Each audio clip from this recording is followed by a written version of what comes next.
حضرت شیخ الحدیث مولانا زکریا رحمۃ اللہ علیہ، ان کے والد اتنی پہلے زمانے میں والدین اپنے بچوں کی بڑی فکر کیا کرتے تھے، ٹین ایجز بچوں کی بہت فکر کرتے تھے کہ کہیں ایسا تو نہیں کوئی بندہ جا کے اس کو چیز دلا رہا ہو دکان سے، اس کے ساتھ بار بار صف میں آ کے کھڑا ہو رہا ہو، اس سے بے تکلفی سے بات کر رہا ہو، یہ ہمارے بچے کو خراب کر سکتا ہے.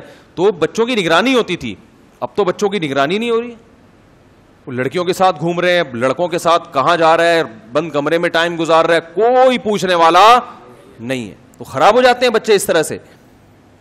حضرت شیخ الحدیث کہتے ہیں میں جب لڑکا تھا تو میں اگر صف میں کسی کے ساتھ کھڑے ہو کر نماز پڑھتا تھا، اگر اگلی نماز اسی کے ساتھ پڑھ لی نا تو میرے والد پوچھتے تھے کہ یہ تیرا کیا لگتا ہے کہ ہر نماز اسی کے ساتھ پڑھ رہے تھے.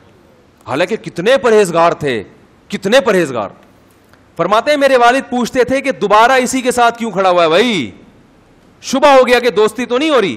تو یہ بدگمانی نہیں ہے، یہ تربیت ہے. بات آ رہی ہے سمجھ میں؟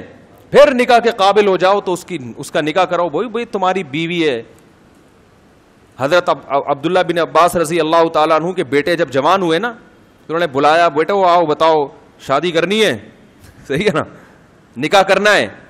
ان کی کوئی رغبت نہیں تھی. فرمایا پھر ترغیب دی، بیٹا نکاح کر لو، اس لیے کہ اس سے انسان برائی سے بچ جاتا ہے. نکاح کر دے، وقت پہ نکاح ہو جائے نا، ان چیزوں سے انسان خود بخود بچ جاتا ہے، پھر جاتا ہی نہیں ان چیزوں کی طرف، دل ہی نہیں مائل ہوتا، پھر اس کو اتنی زیادہ احتیاط کی ضرورت بھی نہیں. لیکن ایک دفعہ عادت خراب ہو گئی تو پھر شادی کے بعد یہ عادت چھوٹتی نہیں ہے. یہ بتا دوں میں آپ، یہ ایسا گند چپکتا ہے نا جسم کے ساتھ کہ 4 بھی کر لو گے اول تو کرو گے ہی نہیں، وہ آپ کو رغبت ہی نہیں ہوگی.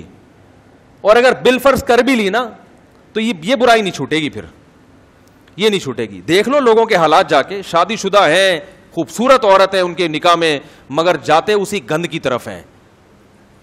تو بھائی قرآن بار بار لوط علیہ السلام کا واقعہ ایک جگہ نہیں بار بار اس لیے بیان کر رہا ہے کہ اللہ کو یہ لڑکوں سے بدکاری اور عورت کی عورت سے یہ عمل اللہ کو پسند، بہت نفرت ہے اللہ کو اس عمل سے. علماء کہتے ہیں زنا بھی بڑی گندی چیز ہے لیکن یہ عمل اس سے زیادہ گندا ہے.